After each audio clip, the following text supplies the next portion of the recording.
ഒരു നോവൽ എഴുതുകയുണ്ടായി. ആ നോവലിൻ്റെ പേര് മാതളമരം മാത്രമെന്നായിരുന്നു. ഇറാഖ് ഇറാൻ യുദ്ധകാലത്ത് പല രീതിയിൽ തിരസ്കരണത്തിനും ബഹിഷ്കരണത്തിനും പാത്രമായ മനുഷ്യൻ ലോകത്തെമ്പാടും വ്യാപിച്ചു കിടന്നപ്പോൾ ഈ സിനാൻ അൻതൂൺ അന്ന് അമേരിക്കയിൽ നിന്നുകൊണ്ട് ഈ നോവൽ എഴുതിയത് അവിടെയുണ്ടായിരുന്ന ഒരു കുടുംബത്തിലെ ഒരു പിതാവിൻ്റെ ജോലി മരിച്ചു പോകുന്ന മനുഷ്യരെയൊക്കെ കുളിപ്പിക്കുക എന്നുള്ളതായിരുന്നു.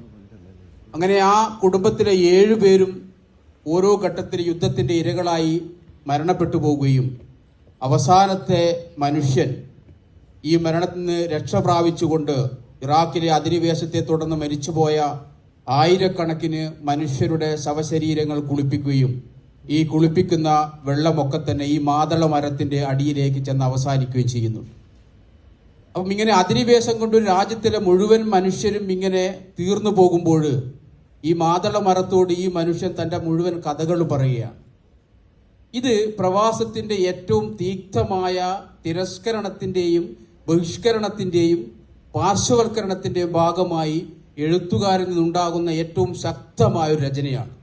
മലയാളിക്ക് ആ രചന ഉണ്ടാവാത്തത്, അങ്ങനെ ഈ ഒരു അനുഭവം മലയാളിക്ക് ഉണ്ടാവാതിരിക്കട്ടെ, അങ്ങനെ ഒരു അനുഭവ പരിസരത്തേക്ക് മലയാളി എഴുത്തുകാരൻ എത്തിച്ചേർന്നിട്ടില്ല എന്നുള്ളതാണ്.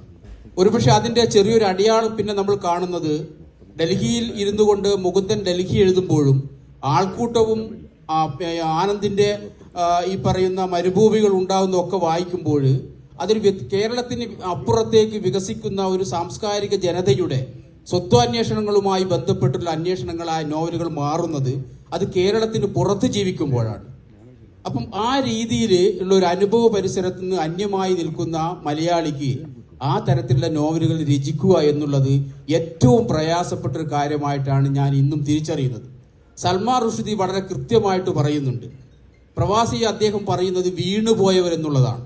ഈ വീണുപോവുക എന്ന് പറയുന്നത് 2 സംസ്കാരങ്ങൾക്കിടയിൽ, അതായത് ജനിച്ച നാട്ടിൽ നിന്നും എത്തിപ്പെട്ട ദേശങ്ങളിൽ നിന്നും ഈ 2 ഇടങ്ങളിലും ഒരു ഇടമില്ലാതെ വീണു പോകുന്നവരെ കുറിച്ചാണ് സൽമാൻ റുഷ്ദി പ്രവാസി എന്ന് വിശേഷിപ്പിക്കുന്നത്. ഈ ഒരു അനുഭവ പരിസരത്തേക്കൊന്നും മലയാളിക്ക് പോകേണ്ടതായിട്ട് വന്നിട്ടില്ല. മലയാളിയുടെ അതിജീവനം എന്ന് പറയുന്നത് നേരത്തെ ശ്രീകല പറഞ്ഞതുപോലെ 60കൾക്ക് ശേഷമുണ്ടായ മലബാറിയുടെ ആദ്യകാല പ്രവാസത്തിൽ പരസ്പരം സംവേദിക്കാൻ കഴിയാത്ത ഒരു സാഹചര്യത്തിൽ, സാമൂഹ്യ സാഹചര്യത്തിൽ ഒറ്റപ്പെട്ടു പോകുന്ന മനുഷ്യരുടെ വേവലാതികൾ പങ്കുവെക്കാൻ കഴിയാത്തൊരവസരത്തിൽ അവൻ അനുഭവിച്ച അവന്റെ ഏകാന്തതയാണ് നമ്മൾ ഈ പറയുന്ന പ്രവാസിയുടെ ദുഃഖങ്ങളായിട്ട് നമ്മൾ കാണുന്നത്. ഒരുപക്ഷെ അത് 80കൾക്ക് ശേഷം, അതായത് 80കൾക്ക് ശേഷം അതൊരു മാറ്റം ചെയ്യപ്പെടുന്നത് ഈ പ്രവാസികൾ കുടുംബത്തോടൊപ്പം തന്നെ പുതിയൊരു പ്രവാസം അനുഭവിക്കുന്നതോടുകൂടി തന്നെ ഈ ഒറ്റപ്പെടലും ഏകാന്തതകളൊക്കെ മാറി വരുന്നുണ്ട്. 2ാം തലമുറ പ്രവാസത്തോടുകൂടി അത് ഏകദേശം പൂർണ്ണമായി മാറുന്നുണ്ട്. അപ്പം ഈ ഒരു അനുഭവ പരിസരത്തിലേക്ക് നമുക്ക് എത്തിച്ചേരാൻ കഴിയാത്തത് കൊണ്ടാണ് അത്തരം തീക്ഷണമായ നോവലുകൾ മലയാളത്തിൽ പ്രവാസ ലോകത്ത് നിന്ന് രചിക്കപ്പെടാത്തത് എന്ന് ഒരു നിരീക്ഷണം കൂടി നമ്മൾ ഈ ഒരു ചർച്ചയുടെ ഭാഗമായിട്ട് നമ്മൾ കണ്ടെത്തേണ്ടതായിട്ടുണ്ട്. പക്ഷേ ഇതൊക്കെ പറയുമ്പോഴും മലയാളി ഉണ്ടാക്കിയിട്ടുള്ള ഒരുപാട് സാംസ്കാരികപരമായ അന്വേഷണങ്ങൾ അത് ഈ പ്രവാസ ലോകത്തിൽ നിന്നുള്ള നിരന്തരമായ സമ്പർക്കത്തിൽ കൂടി തന്നെ രൂപപ്പെട്ടു വന്നിട്ടുള്ളതാണ്. അതായത് ലോകത്തിലെ 200ഓളം രാജ്യത്തെ മനുഷ്യരുടെ സാംസ്കാരിക വിനിമയങ്ങൾ, അത് തൊഴിലിടത്തായാലും അല്ലാതെയും ഉണ്ടാവുന്ന നിരന്തരമായ സമ്പർക്കത്തിൽ കൂടി തന്നെ നമ്മൾ എന്താണ് ആ ഒരു സ്വത്വാവിഷ്കാരത്തിലേക്ക് മലയാളിയുടെ തനതായ സ്വത്വത്തെ മാറ്റി നിർത്തിക്കൊണ്ട് തന്നെ ഈ പറയുന്ന ഇടപെടൽ കൂടെ ഉണ്ടാകുന്ന അന്യസ്വത്വങ്ങളെ സ്വാംശീകരിക്കാനുള്ള ഒരു ഇടമായിട്ട് മലയാളിക്ക് ഈ പ്രവാസ ലോകം മാറിയിട്ടുണ്ട് എന്നുള്ളതിൻ്റെ ഏറ്റവും മികച്ച ഒരു തെളിവാണ് കഴിഞ്ഞ 2 മാസങ്ങൾക്ക് മുമ്പ് കേരള സാഹിത്യ അക്കാദമിയിൽ വെച്ചുകൊണ്ട് പി മണികണ്ഠൻ എഴുതിയ എസ്കേപ്പ് ടവർ എന്ന നോവലിന്റെ വായന നമുക്ക് സമ്മാനിക്കുന്നത്. നമ്മളെല്ലാവരും ആ പുസ്തകം വായിക്കേണ്ടതുണ്ട്. എനിക്ക് തോന്നുന്നത് കഴിഞ്ഞ 6 പതിറ്റാണ്ടിനിടയിൽ മലയാളത്തിൽ എഴുതപ്പെട്ട പ്രവാസ നോവലുകളിൽ ഐഡന്റിറ്റി ക്രൈസിസിനെ അഡ്രസ് ചെയ്യുന്ന ഏറ്റവും പ്രധാനപ്പെട്ട ഒരു നോവലാണ് എസ്കേപ്പ് ടവർ എന്ന് പറയുന്ന നോവൽ.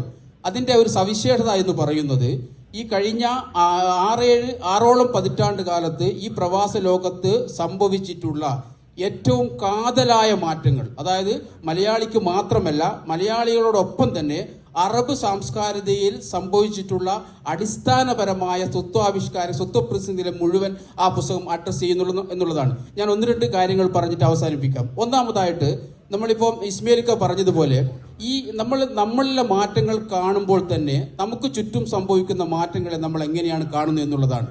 ഈ നോവലില് തൊഴിൽ പ്രതിസന്ധിയുണ്ട്. ഈ പുതിയ കാലത്ത് എങ്ങനെയാണ് ദുബായിയെ പോലെയുള്ള ഒരു നഗരം അതിവേഗതയിൽ വികസിക്കുന്നത്, ആ വികസനത്തിന് സ്വാധീനിക്കുന്ന പാശ്ചാത്യ സാംസ്കാരികതയുടെ ഇടപെടൽ